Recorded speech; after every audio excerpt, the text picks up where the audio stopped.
little bit. Still a little bright. I don't know. Oh, you know what it is? Oh, there we go. That's probably a little bit better. Hey, everybody. I am Captain Tommy Scoville, and you are on the lifeboat. So it's Bring Your Kid to Work Day here on the boat. And, for a lot of people who have been here a while, there we go. For a lot of people who have been here a while, the saga of me and my daughter is something that you guys have been around for a long time on. You know, most people know the story. Cedar and I were forcibly estranged, not just by my actions that landed me, on vacation courtesy of the federal government, but prior to that. And so until she's about 12, there was just, it was like a no contact thing. And after getting out, we became really close really quick. But it's, you guys were here when I went to California to see her for the first time. I went out for the graduation, did a little, I think I did a live feed from the hotel room. It was pretty cool. It really was. And it was cool to take you guys with me. It was like having family members to sort of bounce it off, because that was an emotional overload weekend. It really was. That was heavy. So now Cedar's in my house, which is really cool. And this is kind of a golden opportunity. It lives on a lot of different levels, because I'm going to be able to ask her some things that are very unique to being my daughter, not just being a Generation Z. And some of the questions that I'll ask her are pertaining to Gen Z, because I'm kind of fascinated by it. And we're gonna find out a little bit about that in theory. Now, it's going to be odd because some of this is going to be tainted in such a way because, well, you know what? I'll explain that as I go, because she doesn't know what's coming either. I truthfully and honestly did not prepare my daughter for this in any way, shape, or form, because I wanted this to be like every other one we did, where it's just sort of we're going to throw her to the wolves kind of thing. Before we get rolling, this message goes out to a lot of people, because I get an awful lot of people who were in the same boat I was, because of the what drugs do and what alcohol can do. There's a lot of people who have been forced out of their kids' lives, and so often it's easy to lose hope and feel like it's never ever going to happen. It's going to be one of those situations where your daughter is never going to be a part of your life, or your son is never going to be a part of your life. There's hope, people.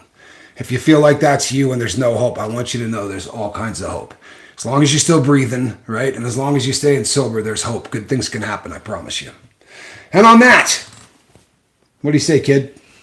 Hi. There you go. Now, the reason that I'm not putting her on camera is multifaceted. Number one, I got a lot of people that don't like me. And I think it would be pretty irresponsible to put my daughter's face on the lifeboat. On the other side of that, her mom would blow an O-ring the size of which you could not wrap your brain around. And amazingly, her mom and I haven't yelled at each other in pretty close to a decade. And I would really like it to stay that way. So I'm going to be doing a little interview with my daughter, and occasionally you may see her hand, but Cedar, as far as the rest of her, is going to be off camera. Did you just move the cat? No, she's licking herself. If she gets the cat out of the basket, people, I'm gonna call this a day and beat my daughter for the next 2 hours. Don't put that on live. Miss V, absolutely. And you do have hope, Miss V. As long as, and here's the thing, people, I'm going to say this real quick. For the longest time, I believed wholeheartedly that my daughter was out there hating me. That was just sort of the perspective that I had, because I knew that the situation she was in and the household she was being raised in were not fond of me, right? In any way, shape, or form. And I feared that, they would have probably poisoned my kid. And it was, once we got a chance to meet, in fact, we can go over that in a second too, because there's no reason I should, but there's hope. There's always hope. So, having fun? A little nervous. Okay, yeah, you're good. So, Let me start out with some of these because it's kind of germane to what we're talking about. Like I said, I really believed that that you were out there hating me. Oh yeah. On the other side of that, you basically thought I bailed on you because I didn't love you. Completely.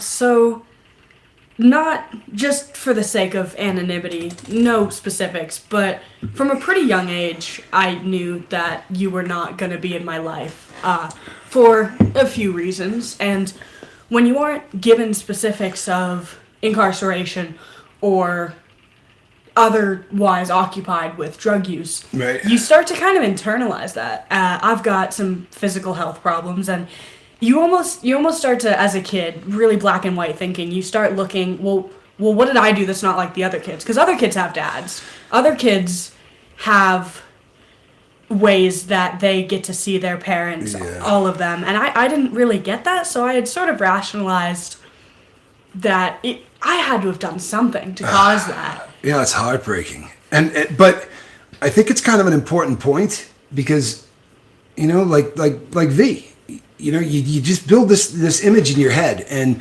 it was so amazing the first time we both got together because I had this image in my head of what her life was and how she felt. And she had this vision of who I was. And neither of us were even in the ballpark. No, not a chance. We really were not even close to what was really going on. But I will say this.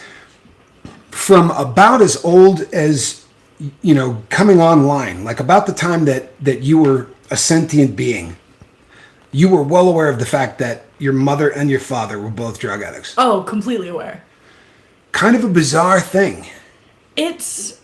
I mean, probably not to you because it's the only way you know. But this was something that was really hammered home. And you know how I feel about the drugs that are on the street right now, and she has to hear the lecture all the time. All the time. Because there's some really dangerous stuff out there. But what was it like being raised, knowing, was it bizarre? Did you have a concept of what drug addiction meant? Well, part of it I didn't understand because I didn't know you. I had just heard of you. And so I understood the concept of addiction through hearing Dad's not around. But there was also the fact that I lived in a completely sober household. So no alcohol would ever be brought into the house. And it was not even a question of, you can try this when you're older. There was no option besides this. You Abstinence. Will be screwed for life. Complete abstinence. And it was super normalized. I understood the sort of rehabilitation that people went through, like 12-step programs to get clean, from a really personal point of view, because I would go to those and it just felt like, Wednesday night meeting, Friday night meeting, Saturday, these kids will be there so I get to play while people go speak about adult things. It felt like every kid's parent should do that because it was what Right, I that did. was normal. Huh? Oh yeah. The 12-step upbringing. So if you've ever been to a 12-step, the people that get up and speak, these are horror stories, right? I mean, primarily these are horror stories, correct? I don't remember any specific ones, but I do remember at some points having to leave the room because somebody, a parent of mine or a friend's parent, was speaking about something really personal. And you could stay for all the other ones, but at 8, you can't hear that specific one. It was a bit odd. I remember being in a room on my mom's lap. Everyone's going around, and I start Cedar addict because everyone in the room says their name and the fact that they're an addict or alcoholic or whatever the case. And I remember just getting laughs from all over the room. It was so funny to everyone, but it was really loud, and I got so embarrassed I started crying. That was a rough time. You didn't understand why they were laughing? And even now I don't understand. If a 6, 7, even 8-year-old, I must have been younger, I must have been 5 then. Wow. But if a kid did that in one of those 12-step programs, it would have just broken my heart. Yeah. I genuinely thought that this was well, in some ways it is passed on from parent to child, but I thought that when I was their age, I was going to be speaking. I used to think about, well, what am I going to talk about when I'm a grown up? Because that just seems like you're coming into a company or a job profession. Like you need to prepare for your legacy almost. And That's so looking back bizarre. now, it's so frustrating to even rationalize how I thought like that, because that's very clearly not normal. But when you're in this sort of tunnel vision, and especially as a kid, things aren't as complicated as they are when you get older. Well, and you didn't have any perspective on normal. Not at all. When I would say meetings to kids in my class, they'd think my parents are going to business meetings. And I corrected them a couple times. It didn't seem to go well, so I just stopped specifying. Yeah, you freaked out your friends, so you just sort of put it away. Yeah, my parents used to do drugs. What? It's funny too. The sort of the nature versus nurture thing. You know that this is something that people talk about all the time, and I wasn't there to raise my daughter, but the first time we ever talked, like the first time we got on the phone and talked together, and I said, do you like school? Yeah. What's your favorite subjects? English. Theater, public speaking. Like as she starts going down this list, her mom is not a big fan of speaking in public Or literary subjects. anything. Oh. Like it She's a really huge just science bizarre. And it's an odd situation when you starting to get to know somebody that you've got that kind of a connection to. There's a lot that we've come across that we're more similar than not. I was in the 6th grade. There was a rendition of Romeo and Juliet. They do various spin-offs. I've been in 2. One of them was a class production. One of them was the school. But the school one, I was in the 6th grade. I was auditioning to be some extra, and I remember that was when I was first told, "Oh, your dad loves acting." I think that was the first time I really asked about you, because I'm sure I have before, but I knew the conversation never went far. Right. It was just something, kind of a touchy subject, I guess. As nicely as I could put that. That's a euphemism to be sure, but that's nice. No, that's probably a better way to put it. So as you're getting raised out there, you were not the only person in the house, right? No. My son was in the house with you. A lot of people here know Spanx. Until I was 5. So there was just that whole situation had to be rugged because I did raise Spanx, so it was a shock, I think, to his system, and it was a shock to my system that that the way it ended up was really kind of bizarre. It really, really was. It was one of those things that was tough all the way around. But my son kind of kept me alive for my daughter, and honestly, I think that's probably the coolest thing in the world. He would see me and say, I tell her that you love her. I tell her you're out there and that you love her. I mean, he always sort of, because people, they really made me sound like I didn't care.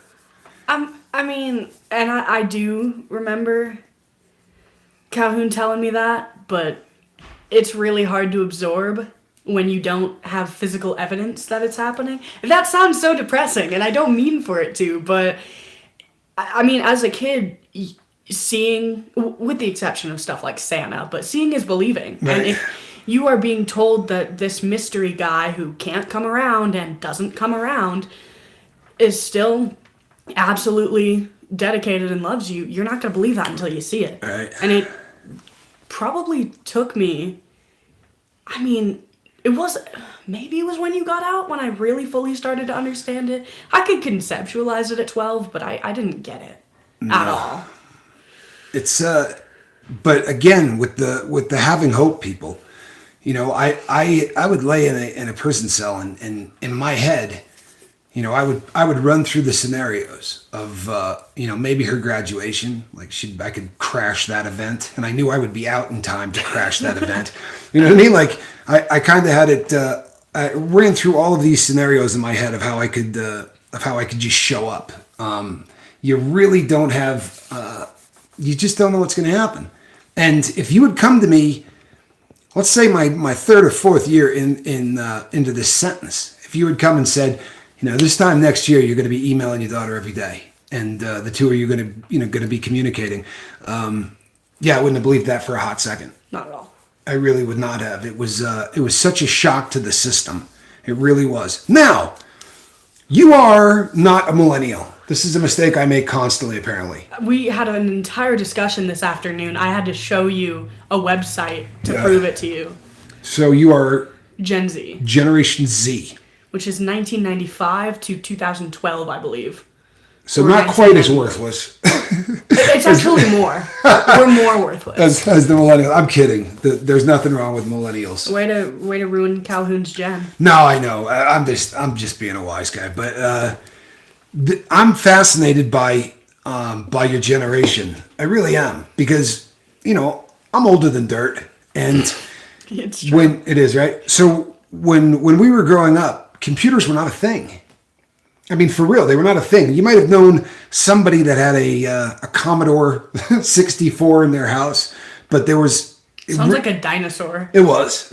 It was. There was nothing you could do with this thing either. And if you wanted to do something, like if you wrote a bunch of code, you could make a rocket take off, like an animated rocket. Yeah, it took you 6 weeks to write that code, but you could make a rocket take off. It was absolutely worthless. But you really were raised the entire shooting match, right? You do you remember being introduced to computers, or it's just something that was? Yeah. Before I got an iPhone at 12. I wouldn't have done that. Okay, go ahead. There were iPod Touches, which was registered with an email, and it was Wi-Fi, no data, so you couldn't do anything outside the house. So when I would bring my Touch with me, I would play mobile games. But the iPod Touch, I got a couple generations worth. That's where I was introduced to FaceTime, iMessage, all of that. And I was doing that in elementary school because we were organizing sleepovers with my iPod Touch back in the 3rd and the 4th grade. That is such a hard thing for me to wrap my brain around. Saying it out loud feels bizarre as well, though. Well, I've talked about this on the air before, but the first person that I ever had a crush on, I could dial her phone number by picking up the phone and dialing 3375 or 3378. I only had to dial 4 digits, which I know is just if you could see her, she's laughing hysterically and picking on me for that because I am definitely older than dirt. Oh. Now I want to talk to you about drugs in your generation. Now this is going to be unusual because again, it's like we were talking about with what is normal. Because of how you were raised, you know what I mean? You're most assuredly not in the drug life. Johnny just said 3681. That was actually our number. It was 3681. Yeah, or 3320 if we were calling on. Y'all are dirt. Yeah, right. Yeah, right. We really are old as dirt. Okay, so. It's going to be a little different. It's going to be a little different because you obviously were not immersed in the drug life. No. But no. So tell me about your high school. Oof. I took a child development course my freshman year of high school. I was planning on doing some graduation pathway course, meaning you took a certain amount of classes in one area, or 2 semesters in one area, 3 in another, and then you got a certain color cord. But one of the courses that I wanted to take was child development that would eventually lead to psychology. I didn't end up going with that, but in that child development course, I had a friend of mine who was she was really sweet. I knew her super well. I remember one day she walks in the class, it's just after lunch, I believe, and she's huffing and she goes, I need my Nick, dude. I need my Nick right now. Like nicotine. Right. And I had never seen this girl like that. And I'm just, what happened? I lent my pod, my Jewel, it was called a Soaring Drop. That was the brand that was popular my freshman year of high school. I lent it to this girl and I don't get it back until 2 hours after choir. What? And I'm hearing this girl sound like she's about to turn into the Hulk, talking about how mad she is that her nicotine's gone. And this was my first real introduction to what drugs do to a person. Because, you hear the stories, you hear, right. Don't do it, you're going to ruin your life. Those super dramatic, scary public service announcement commercials where you think I'm going to do this to you, and they turn into a lizard, and it's right. super creepy and gross. But you never really see it in the lens of a kid, and finally I did, and it was just, well, at first it was annoying. She was really loud about it, but it was kind of scary to see her that worked up. But once I'd started looking and asking around, I started paying attention when I used the bathroom. There'd be clusters of girls in stalls This is all vaping. I'd see 6 or 7 of them going in a big stall and say they were changing. That's crazy. And by my senior year, I knew people who made friends that way, who would ditch class to go vape or go smoke weed or whatever, and would come out with 4 girl Snapchats added to their phone because they just made a couple new besties off of it. It was almost like social networking.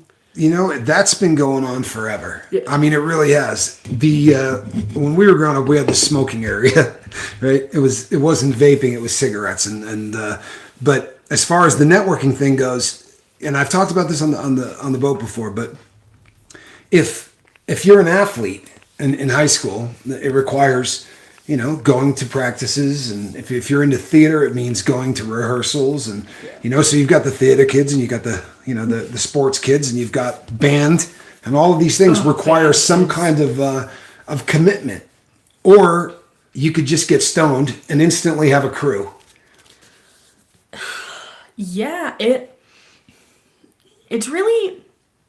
kind of isolating when you don't, because you'll get to be in a group of friends, and I've experienced this even out of high school, where you're the only one at a party sober, or not a party, but a get-together, rather. I don't really go to parties. They stress me out. But I don't think I've ever been to a high school party, thank God. Yeah, I say the same thing, thank God. But the get-togethers where you are the only person sober, and you just want to, this is miserable. I'm babysitting a bunch of people that are older than me in some cases, and this is just horrendous. I remember I went to a friend's house with another friend. I didn't know her, but I knew the guy. And we go to her house. We first go to the store to pick up some food because I decided I wanted to cook for them. I was feeling really good about that. Turns out they'd snuck 2 bottles of vodka out of the store. Oh, I remember this day. And the fact that I was the only one there not having anything, and I was just cooking in the kitchen. I made chicken and rice or something. And I see them pouring these giant, giant bottles of vodka into the juice that I wanted to drink. It's just, you ruined it for me. Well, and they didn't sneak it out. That term is referred to as shoplifting. Okay, fair enough. They snuck this stuff out. I used to sneak money out of banks. I had gone into a different aisle. We'd got the juice together, and then they told me they were gonna go look at some other snacks or whatever. Yeah. So I buy a couple chicken breasts, some rice, a couple sauces so I can marinate the chicken. I'm trying to be really cool about it. And become the getaway driver. No, we walked. We walked good. to her house with 2 giant bottles, fifths, this big. Yeah, the big ones. In her backpack. And I didn't even see her put them in because we'd separated. But I see them walking, and she's struggling with the bag. Why is that clinking so much? Oh yeah, it's just vodka we took. You know what though? Communication. People, no lie. I got a phone call from you that day. I remember that. Yeah, she called me that day, and I didn't bust your chops. I just, I said, you probably don't want to be hanging out with people who are already stealing stuff in high school, because they're going to end up. I think the girl whose house we went to was a freshman, and no, I was a junior, and she was pretty consistently partying though. That wasn't the last time that. No, I remember her mom got home and just threw us out, threw me and the guy out. And apparently this was a habit. Pretty sure, I'm almost positive after, that she looked in the closet and saw 4 or 5 empty vodka bottles and then the 1.5 full. That's so frightening. And you know what? At the time, it doesn't seem like, but you realize how many people on the boat can tell those stories? We were the people, pounding down booze in high school or smoking weed every day. And, I'm blessed as hell, honestly. Even commercial burglary, aka shoplifting. What do we got? Ultra Magazine. Ultra Mag. Okay, good. M1 says, I was already drinking and smoking at 14, so were all my friends. Me too. I was 13 was when I started. Divorce is never fun, and we didn't have the friendliest of divorces either. Me and your mom had a fairly ugly divorce, but I got to take my hat off to the fact that I don't know that I would have taken you to 12-step programs every day. Honestly, I don't know that I love that as an idea. It seems traumatic to me. But I won't comment on that, but the fact that that you were hammered home the, you know what, you're a ticking time bomb, for real. I mean, honestly, that's pretty much what it comes down to, right? You are the genetic overlord to an absolute drug habit waiting to happen. it's weird because in high school, in middle school, in elementary school even, you get these stories of this person did cocaine and ruined their life. And Right. yes, but it's a lot more complicated than that, and they never bother to explain it to kids that one blunt, one drink, even one line, depending, my heart might not be able to take that, but Right, for the yeah. average person, half a line won't kill you the first time you do it. And I thought if I picked up a blunt and took a puff, I was going to drop dead. That was the line of That was how kids are explained drugs. And every time, even in high school, you're treated like you're stupid when you're explained how drugs work. If it was just some idiot who wanted to ruin their life and didn't care about their family, and no, there's a reason behind it that they never bothered to explain to kids. And so when I said, oh, I can never have this because of my heart issues or because of whatever, other kids would go, well, I can't have it either. Well, I can't do this. I'm never going to try this. And it never works out like that. It's so much more complicated, and nobody ever bothers. To be honest to kids. It feels like we're like a lie. I know it's just half a truth. No, it's BS. It really is. And what happens is, you see a couple of your friends who start using, and you're like, you know what, they lied to us. And the sad thing is, if they lied to us on weed, you just sort of take it down the entire thing, right? Maybe this heroin stuff's not addicting, and maybe this stuff. I mean, honestly, you start feeling like everything they told you is a lie. It's not just the one, the intro. But I've been a big proponent my entire life of talking to kids about drugs like they're adults. I mean, I bust your chops about drugs, but I don't talk down to you or talk to you like it's going to, it's the most dangerous thing in the world, unless we're talking about fent, which right now is the most dangerous thing in the world. Not She's another rolling her lecture. eyes. God, She's rolling her please. eyes. Yeah, you're going to keep getting that lecture. And you know what? Everybody else should be lecturing anybody they care about. I was a straight A student in junior high, and then during vacation before high school, I started making bad choices and hanging around with some pretty bad people, and then dropped out of the 10th grade because I'd rather get high. Wow. It's, honestly, that's, how many times a day do you think that story's told? For real, across the country, how many times a day? So when I was leaving high school, that was right around the time that they started with the DARE program. Now, by the time you were a kid, I think DARE was gone, correct? DARE was gone. They replaced it with Red Ribbon Week. Red Ribbon Week? Correct. Red Ribbon Week. Was DARE the thing where they brought in the stuff that you could touch and feel? And that was DARE. And then they would that tell you to turn in ended your parents and, right before that ended, probably right before I entered elementary school. Okay. Because I remember my 5th grade teacher discussing that should be around still so kids could see it and conceptualize it, but they took it away. They were another one, though, that lied to everybody. It was just in the different direction. You know what I mean? They brought the stuff in, but the reason that DARE got pulled was because of the misinformation they gave kids. And one of their big ones was everything was based in truth, but in a very small way, like gynecomastia, right? If boys, smoked cannabis, it would raise their estrogen levels, and they would end up developing female breast tissue. They would pump this to every single kid. And then when you got a friend who's smoking a quarter ounce of it a week and he doesn't need a bra, you start going, you know what? They lied. They lied about everything. So the government actually had a hand in throwing them out of all of the schools. So tell me about this Red Ribbon Week. I don't ever remember any assemblies on. Well, so it was mainly an excuse to dress up. So there was pajama day, which was like sleep in and miss doing drugs. There was sunglasses day, like block out all the drugs. There was like a school spirit day, like your spirit's stronger than drugs could ever be. It was so cliche. It's 3 days of just say no. 5. I just can't remember. And they gave the bracelets. They were these crude little. They didn't even attach all the way. They kind of layered themselves. I got you. And by the time I was a sophomore in high school, I'd rip them off and I'd throw them on the floor. It was garbage. You know what those things are used for now? if you go out to the parking lot from a nightclub, they put those on so that you can get back in past the bouncers. I'm dead serious. That's those cheap little things. That's probably what They they're weren't used for rubber. most. They were like cloth, kind of. But they were like stapled together, basically. Not even evenly. So there was no education at all. There was a phrase on it that said drug use is life abuse. Don't do drugs, they'll ruin lives, which is correct. Yeah. But it's so incorrect. It's one rung above just say no, is what it is. It's one rung above just say no. Well, when you hear life abuse, you think, oh, I don't want to abuse my life. But again, they never corrected the fact that one blunt, one drink, one of anything, for most people, is not going to kill them. It's asinine. I get so mad even still thinking about it. I remember getting a bracelet in my sophomore Algebra 2 class and looking at my teacher and taking it off. I made eye contact with him and I ripped it off and well, Cedar, what'd you do that for?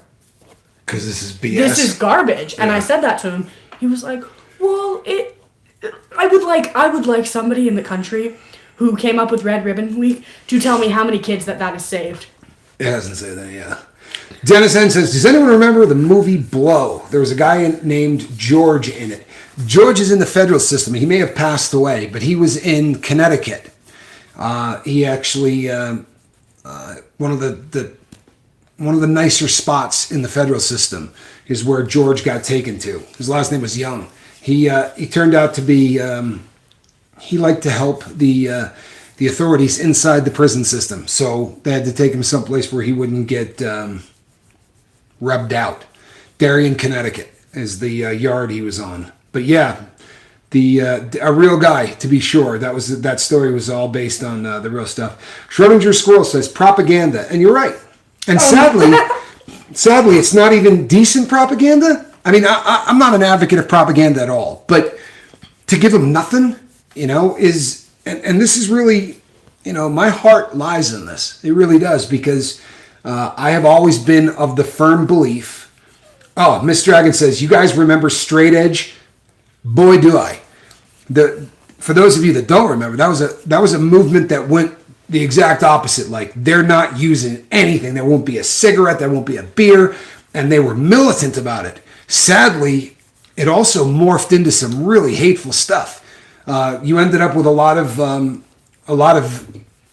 supremacist gangs that took the straight edge thing with them, and yeah, it was. It just got really ugly. That it almost became way more gang-like than it did just sobriety stuff. But yeah, I remember that well. Yeah, see, M. Hunt says, yeah, they were uber violent. They really were. Like, they wanted to go and beat up people that got high. It really took it a little too far. I went to Key West and I met a guy who said he was George. He said he just got out. I got his number. He goes by Blaze. I Googled it and it sure looks like him. We did some one hits. Well, he'd be pushing 80 if he was George. His last name's Young. You can look it up. But you know what? Maybe there was four or five Georges. Who knows? But a lot of those guys all ended up in the federal system because of the amount of weight that they were all moving, and the fact that once you start crossing imaginary lines, as they say in the movie, right? George did get out. He got out and went back. Do you know when he got out, M. Hunt? Oh, you know what? That's neither here nor there. I can look that up. But so never screwed up, right? Never did anything wrong. Never did. You're really having me do this right now. I you know what I mean? I wouldn't want them to think that. So you got in a little trouble. Yeah. You got in a little bit of trouble. Yeah. I totally didn't think you were going to bring this up. That did shock me. Yeah. Senior year of high school, I was vaping with nicotine fairly consistently for a little while, and then I was getting high with wax pens, like with weed. And that... I don't remember if I mentioned that on the boat. I very well might have, because that was... I was working through that too. That was a huge bummer for me. Yeah, I was... There was a lot of stuff I was dealing with that I felt nicotine through vapes gives you a little head buzz. All my friends call it getting domed. 2.5 times your base level of what your dopamine is. Nicotine will give you 2.5 times your base level of dopamine. So yeah, you absolutely get a little buzz off it. And I would just chase that because when my head felt fuzzy, I felt fine emotionally. And weed was the same thing. It's a huge embarrassment to even mention now. I will admit I'm a little embarrassed about it, but I was also, as a punishment, I didn't have my phone, and I know... Right, we didn't talk for a hot minute. 5 weeks, that was gone. Yep. I know that you would have responded a lot differently to how I was responded to with the house I was living in. Well, when we talked, I remember, because I was like, you disappeared for 5... I knew, yeah. I was like, you want to tell me anything? To your credit, you were honest with me after I twisted your arm for about 15 minutes. Pretty much. Yeah. But it's difficult because... Do you know why you felt comfortable? This is what they should be teaching you in school. Thank you, ZW. This is what they should be teaching you in school. The reason that made you feel, comfortable really has a lot to do with your parents. It has a lot to do with genetics. But for some people, drugs are just a buzz. And then for other people, the malfunctioning reward center of your brain starts telling you that what you just did is really, really important. And it starts giving you brain chemicals on top of whatever the buzz is. So 2 people can do the exact same thing, right? Every single day for the exact same period of time. And one's going to end up not being able to pump the brakes no matter what they do. And the other, they'll quit, maybe come back to it, every once in a while or whatever. But it's 2 completely different brains, and there's a hell of a lot of science to back that up. The problem with, and I'll even call you on this, the phrase ticking time bomb seems misleading, and you've said it to me, and not to call you on this, but when you think of a bomb, you think you're going to touch it, and right away it's gone. It decimates everything. And when I tried stuff, that didn't happen. It's the same with the Red Ribbon Week stuff. If I get told I'm a ticking time bomb because of my genetics, I think the second I touch weed, I'm gone. I'm done for. And that didn't happen. Oh, it definitely won't kill you. You are a drug addict waiting to happen. How's that? The genetic makeup, your mother, right? And God bless her, she's been sober a really long time. Way longer than I have. But your mom was Janis Joplin. That woman...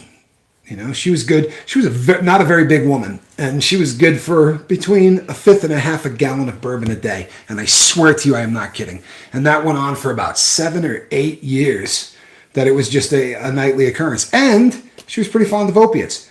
To her credit, once she got clean, she got clean. And the 12-step method, she no longer does any of the meetings, correct?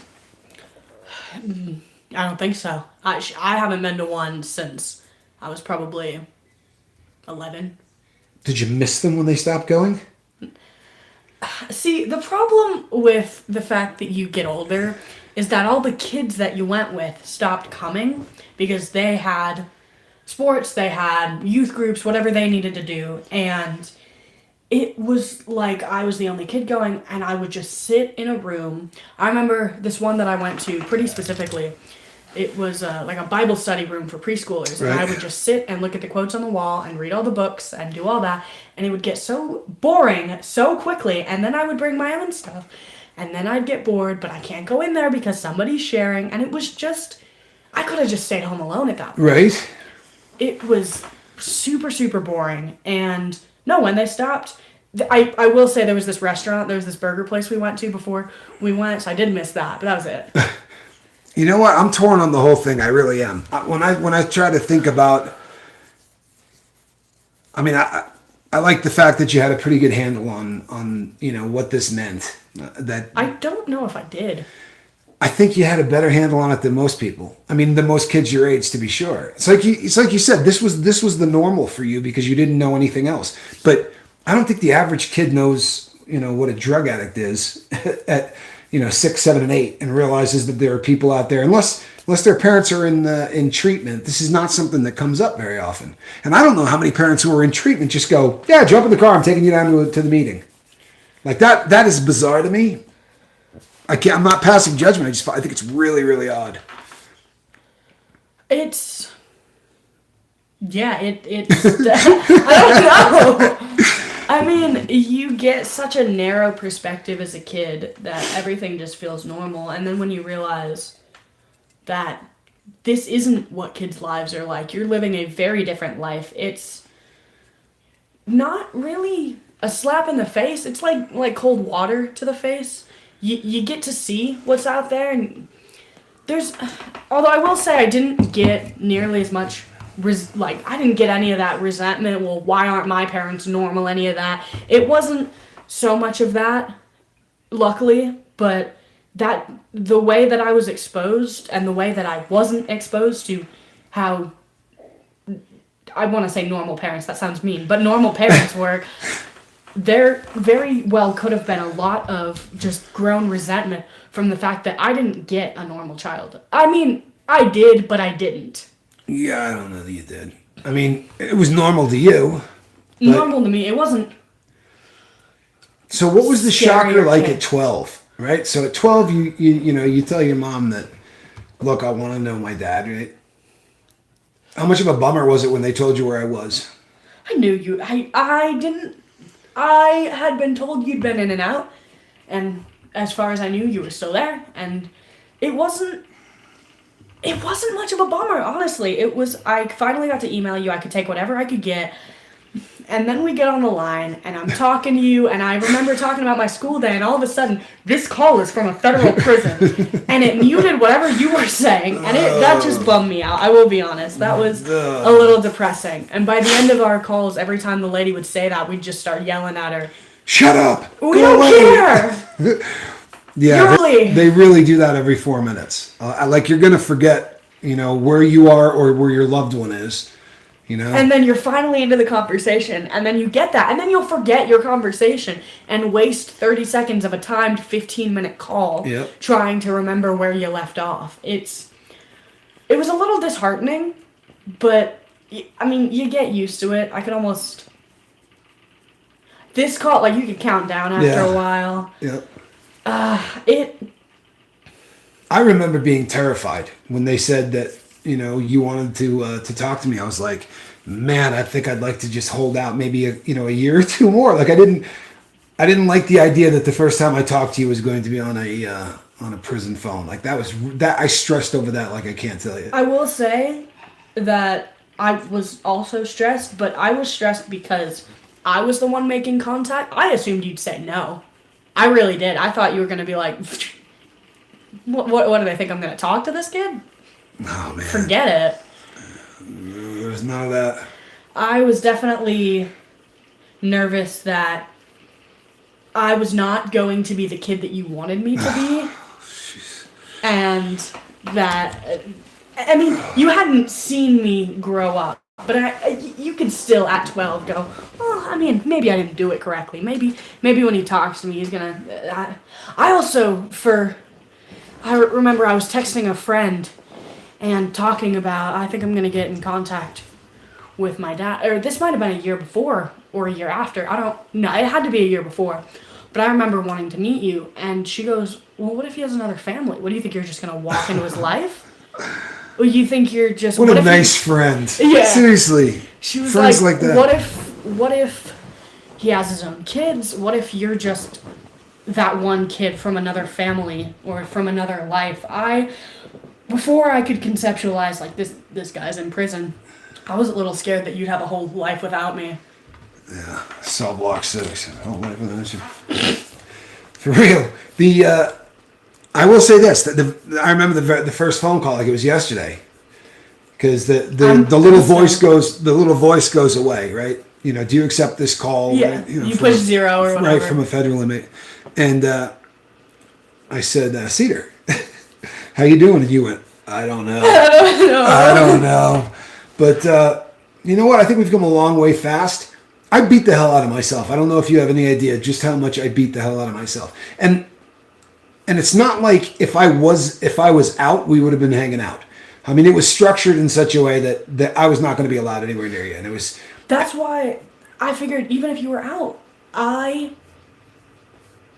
you could have your own family, you could have your own life, you could be in Hawaii living the life of your dreams, surfing away, kidless, happy, glad you left that behind. For all I knew, you moved across the country to get the hell away from me. I had no idea. So messed up. Honestly, that is so messed up. Oh, Spanx is here. Hey. Wow, that's so messed up. I'm sorry, it really is. I struggle with that so badly. I really do struggle with that so badly. I can't believe some of the things that I cannot believe. At work, mostly listening. Calhoun, I love you.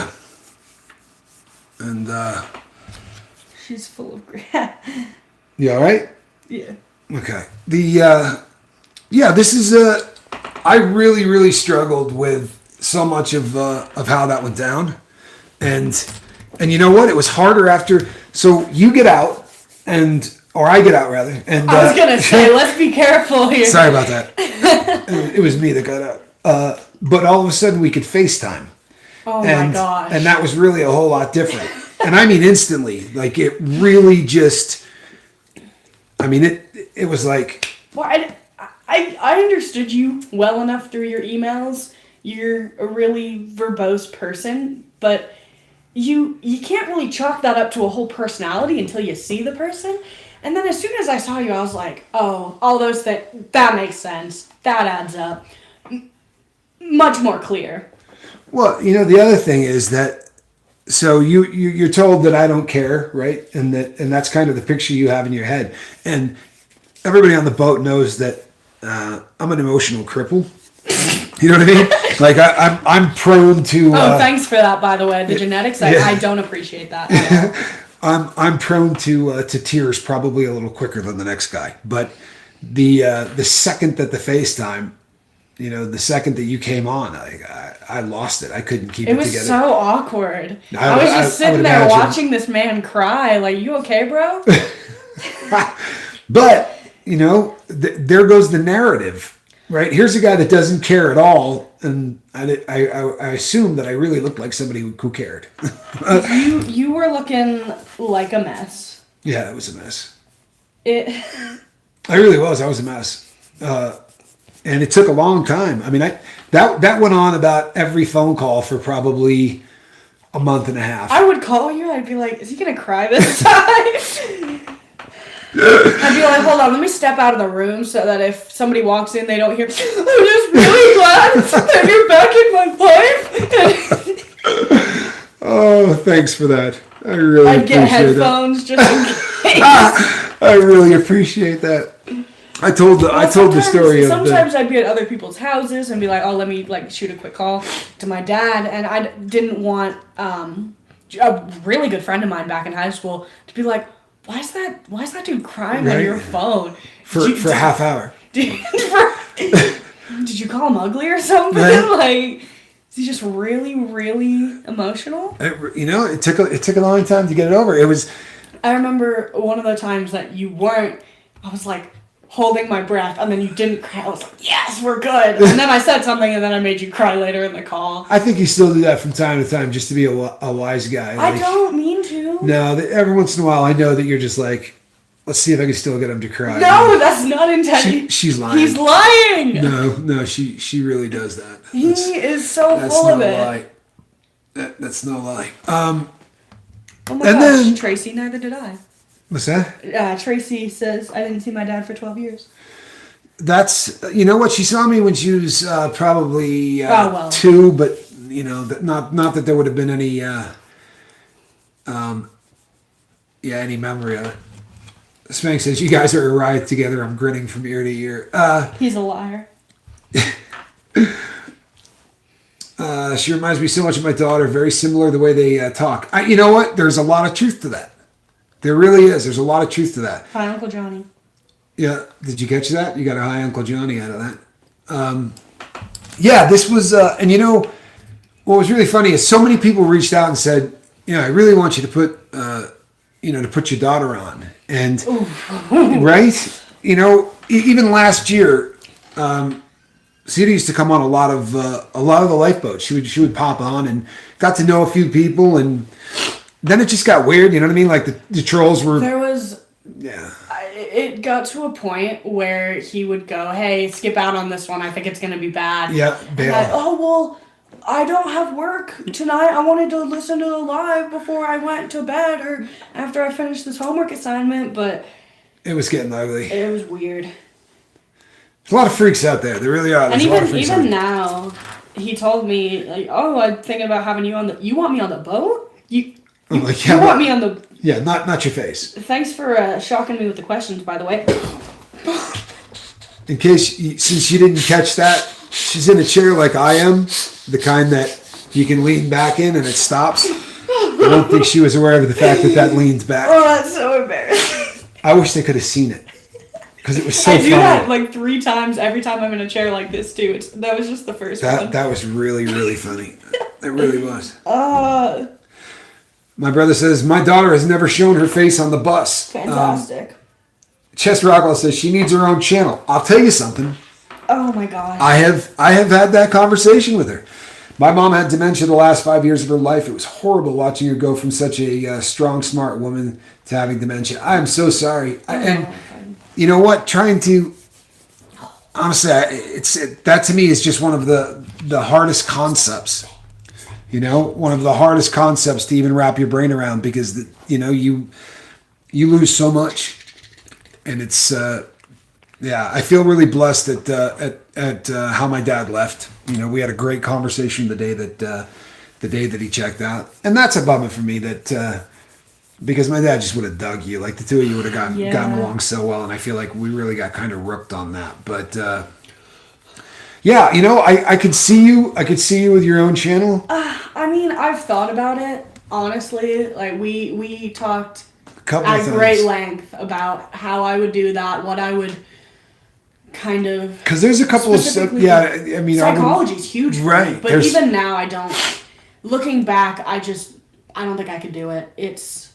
Psychology, as much as I love it, is now something that I don't feel comfortable going in as a career, and just... Spending that amount of time with the research and stuff, I think it would just bum me out. It's just not something I feel comfy with anymore, unfortunately. Oh, you know how many times you may change your mind on that career? You know what? I'm not saying that in a bad way. Oh, that's awesome! So I go to I'm gonna do this. Ultra Maga T said our channel should be called The Dinghy. Back when I went to a summer camp for kids with CHD, congenital heart disease. And we had the cabins named after boats. And the first year girls cabin is called Dinghy. Dinghy? I was in Dinghy, I was in Catboat, Catch, Yawl, Squalor. Squalor was a boys cabin, just kidding. Submarine was also a boys cabin. There was Schooner, I was in Schooner. A really cool concept. Oh yeah, it was awesome. I mean, honestly, that camp is such a cool concept. But Dinghy's a fantastic name. That would not be a bad name at all. Good night, M. Hunt. You know what? I love M. Hunt. I really do. I love everybody on the boat, but there's just some synergy, I think, there. And when he sends pictures of him with his daughter, I just love it. Donations for the He-Man Emotional Cripples. Yeah. That's funny. This man is spitting facts. That is really, really funny. I'm not kidding. That is super funny. I'm taking a picture of this. Yeah, that is super funny. Calhoun. You man cripples. You know what? I'm proud of you, Mike. Stay strong, please, man. Please stay strong. That's a frightening thing to me, Calhoun. That really is a frightening thing to me. He said somebody just offered him a shot. Run away.